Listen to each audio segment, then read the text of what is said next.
या देवी सर्वभूतेषु मां कात्यायनी रूपेण संस्थिता नमस्तस्यै नमस्तस्यै नमस्तस्यै नमो नमः। जय मां भवानी। आप सभी को नवरात्रि के छठवें दिन की हार्दिक शुभकामनाएं। आप सभी पर मां कात्यायनी अपना आशीर्वाद सदैव बनाए रखें। आज की वीडियो में आप जानेंगे कि नवरात्रि के छठे दिन माँ के छठवें स्वरूप माँ कात्यायनी की पूजा किस प्रकार से करें, माँ का प्रिय रंग, प्रिय भोग, मंत्र और आरती के बारे में।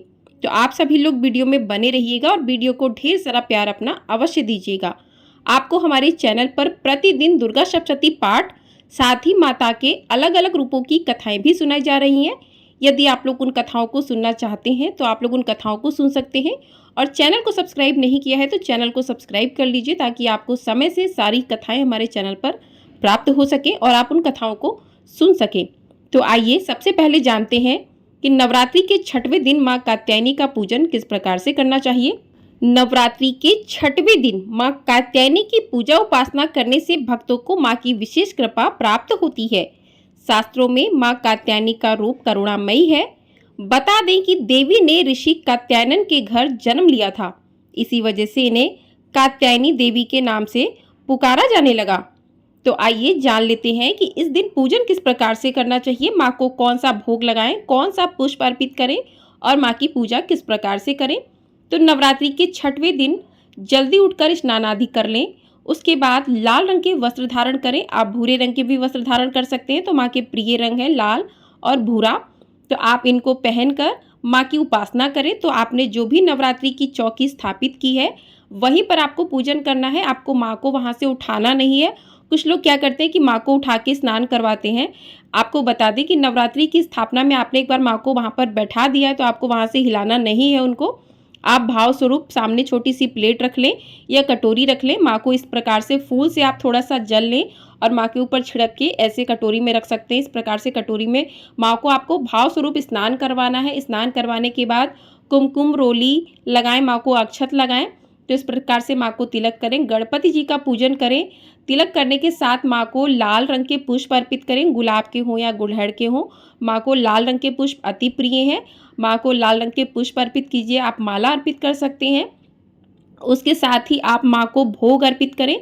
तो माँ कात्यायनी को जो है शहद अति प्रिय है, तो शहद का भोग हो सके तो शहद का भोग लगाएं, और साथ ही मधु युक्त पान जो है वो माँ को अर्पित कर सकते हैं। और फल, जो भी फल हैं वो माँ को फल अर्पित करें। तो माँ को जो है शहद का भोग लगाएं। आप खीर भी बना सकते हैं शहद की, शहद डालकर। उस प्रकार से आप माँ को जो भी आप भोग लगाएं उसमें शहद जरूर हो, इस बात का ध्यान रखें। माँ कात्यायनी को शहद अति प्रिय है, तो इस प्रकार से माँ को भोग अर्पित करें। और माँ की पूजा करते समय माँ जो आपने नौ मूर्ति की माँ की स्थापना की है उसी में माँ कात्यायनी का स्वरूप भी होगा।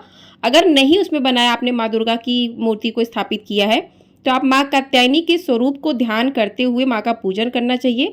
तो आइए पहले जान लेते हैं माँ का स्वरूप कैसा है। तो माँ का स्वरूप अत्यंत ही भव्य दिव्य है। इनका वर्ण सोने के समान चमकीला उज्ज्वल है। इनकी 4 भुजाएं हैं। माता जी का दाहिनी तरफ का ऊपर वाला हाथ अभय मुद्रा में है तथा नीचे वाला वर मुद्रा में है। बाईं तरफ के ऊपर वाले हाथ में तलवार और नीचे वाले हाथ में कमल पुष्प सुशोभित है। इनका वाहन सिंह है।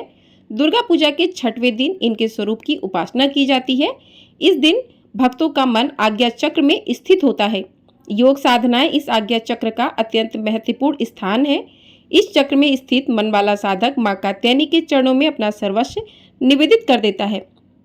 तो इस प्रकार से माँ के स्वरूप को आपको ध्यान में रखना है और माँ का पूजन करना है। माँ का पूजन करने के साथ ही आप माँ के मंत्रों का साथ ही साथ जाप भी करते रहें, क्योंकि कोई भी पूजा चुपचाप बैठकर नहीं करनी चाहिए। माँ के मंत्रों का जाप करना चाहिए। आप दुर्गा चालीसा का जाप कर सकते हैं, आप दुर्गा कवच पढ़ सकते हैं, दुर्गा सप्तशती पाठ पढ़ सकते हैं और माँ की कथा को भी पढ़ सकते हैं। तो इस प्रकार से माँ का पूजन करें और उसके बाद माँ की कथा को सुने।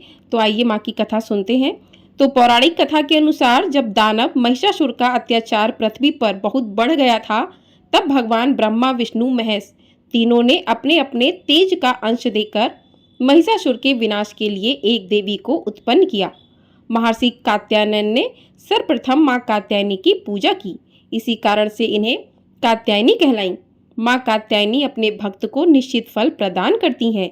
भगवान कृष्ण को पति रूप में पाने के लिए ब्रज की गोपियों ने इन्हीं की पूजा कालिंदी यमुना के तट पर की थी। ये ब्रज मंडल की अधिष्ठात्री देवी के रूप में प्रतिष्ठित हैं। भगवान श्री कृष्ण ने भी माता कात्यायनी की पूजा की थी। बोलिए माँ कात्यायनी की जय। तो इस प्रकार से माँ कात्यायनी कहलाई। इस प्रकार से माँ की कथा सुनने के बाद माँ की आरती करें और कथा सुनते समय हाथ में थोड़े से पुष्प लें, उसके बाद कथा को सुनना चाहिए। तो पुष्प कथा सुनने के बाद माता रानी के चरणों में अर्पित करें। जो भी आपने कलश जो है स्थापित किया है उसका प्रतिदिन आपको पूजन करना चाहिए और माँ की पूजा में आप जो भी माँ को भोग अर्पित करें उसके बाद माँ को लौंग इलायची जो है जरूर अर्पित करना चाहिए। तो इस प्रकार से पूजन करने के बाद आप माँ की आरती करें। तो चलिए माँ की आरती शुरू करते हैं। उसके बाद जानेंगे माँ के मंत्र, कौन से मंत्रों का आपको जाप करना चाहिए। तो आरती करते हैं। जय जय अम्बे जय कात्यायनी, जय जगमाता जग की महारानी। बैजनाथ स्थान तुम्हारा, वहाँ वरदाती नाम पुकारा। कई नाम है कई धाम है, यह स्थान भी तो सुख धाम है। हर मंदिर में ज्योत तुम्हारी, कहीं ये योगेश्वरी महिमा न्यारी। हर जगह उत्सव होते रहते, हर मंदिर में भक्त हैं कहते। कात्यायनी रक्षक काया की, ग्रंथि काटे मोह माया की। झूठे मोह से छुड़ाने वाली, अपना नाम जपाने वाली। बृहस्पतिवार को पूजा करियो, ध्यान कात्यायनी का धरियो। हर संकट को दूर करेगी, भंडारे भरपूर करेगी। जो भी माँ को भक्त पुकारे, कात्यायनी सब कष्ट निवारे। जय जय अम्बे जय कात्यायनी, जय जगमाता जग की महारानी। बोलिए माँ कात्यायनी की जय। बोलिए माँ भवानी शेरा वाली मैया की जय। तो इस प्रकार से माँ की आरती संपन्न हुई। माँ से आप क्षमा याचना करें। पूजा में आपसे कोई भी भूल चूक हो गई है तो माँ उसे क्षमा करें। इस प्रकार से आपकी पूजा संपन्न होती है। आप मंत्रों का जाप कर सकते हैं। वो कौन से मंत्र हैं? पहला मंत्र है या देवी सर्वभूतेषु माँ कात्यायनी रूपेण संस्थिता, नमस्तस्यै नमस्तस्यै नमस्तस्यै नमो नमः। अगला मंत्र है चंद्रहा सोज वलकरा शार्दूलवरम बहाना, कात्यायनी शुभन दया देवी दान वघातिनी। इस मंत्र का आप जाप कर सकते हैं और इन मंत्रों का जाप करते हुए माँ की पूजा करें। और यदि विवाह में कोई अड़चन आ रही है, आपको एक उपाय बता दें कि इच्छा पूर्ति उपाय आप कर सकते हैं इस दिन। यदि विवाह में कोई अड़चन आ रही है तो आप इस दिन जो है संध्या के समय माँ के समक्ष घी का दिया जलाएं और उन्हें सुगंधित पुष्प अर्पित करें। इसके बाद 3 कच्ची गांठ हल्दी की गांठ लें, वो भी माँ को आप चढ़ाएं। और इन मंत्रों का जाप करते हुए आपको ऐसा करना है। कात्यायनी महामाये महायोगिन्यधीश्वरी नंद गोप सुतम देवी पति में कुरुते नमः। इस मंत्र का जाप करना है आपको और हल्दी की तीनों गांठों को पीले कपड़े में बांधकर आपको अपने पास सुरक्षित रख लेना है। पहले आपको हल्दी की गांठ माँ को अर्पित करनी है। उसके बाद आप पीले जो गांठें हैं हल्दी की, उनको पीले कपड़े में बांधकर अपने पास रख लें। अब माँ कात्यायनी को जो है शहद अर्पित करें। अगर शहद मिट्टी चांदी के बर्तन में अर्पित किया जाए तो अति उत्तम होता है। इसे करने से आपके प्रभाव में बढ़ोतरी होती है, आपकी आकर्षक क्षमता भी बढ़ती है। तो इस प्रकार से ये उपाय कर सकते हैं। यदि विवाह में कोई अड़चन आ रही है या विवाह में देरी हो रही है तो आप माँ के छठवें दिन माँ कात्यायनी का पूजन करते समय इस उपाय को कर सकते हैं।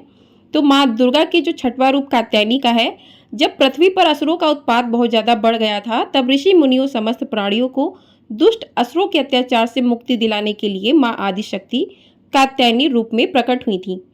तो इस प्रकार से माँ कात्यायनी का पूजन जो भी भक्त करते हैं उन भक्तों की सभी मनोकामनाएं पूर्ण होती हैं और माँ कात्यायनी अपना आशीर्वाद उन भक्तों पर सदैव ही बनाए रखती हैं। आपको हमारे चैनल पर दुर्गा सप्तशती के पाठ भी सुनाए जा रहे हैं, आप लोग उन्हें भी अवश्य सुनिएगा। और अष्टमी नवमी तिथि कब रहेगी, कब आपको व्रत करना है अष्टमी का, कन्या पूजन किस समय करना चाहिए, शुभ मुहूर्त क्या रहेगा और आपको नवरात्रि के व्रत का पारण कब करना है, ये सारी जानकारी आपको हमारे चैनल पर मिल जाएगी। तो आप सभी लोग चैनल पर बने रहिएगा और अपना ढेर सारा प्यार अवश्य दीजिएगा। और चैनल को यदि आपने सब्सक्राइब नहीं किया है तो सब्सक्राइब अवश्य कर लें ताकि आपको समय से सारी वीडियो उपलब्ध हो सके। और आप वीडियो पसंद आ रही हो आपको वीडियो को लाइक अवश्य कर दीजिएगा। आपका एक लाइक हमारे लिए बहुत अधिक महत्वपूर्ण होता है। भक्तों, आपको हमारी आवाज़ सुनने में शायद थोड़ी सी परेशानी का सामना करना पड़ रहा होगा क्योंकि मेरी आवाज़ बहुत ही ज़्यादा ख़राब है, तबीयत बहुत ज़्यादा ख़राब है। लेकिन आप लोगों के लिए वीडियो लाना भी बहुत ज़रूरी था कि जो आप प्रिय भक्तजनों हैं मेरे, उनको वीडियो दें ताकि माँ का आशीष वो भी सुन सकें, माँ की कथाओं को सुन सकें। तो आप सभी लोगों को हमारी वीडियो कैसी लगती है ज़रूर बताइएगा कमेंट बॉक्स के माध्यम से। मिलती हूँ अगली वीडियो में, तब तक के लिए जय माँ कात्यायनी, जय माँ भवानी। कमेंट बॉक्स में जय माता दी अवश्य लिखिएगा।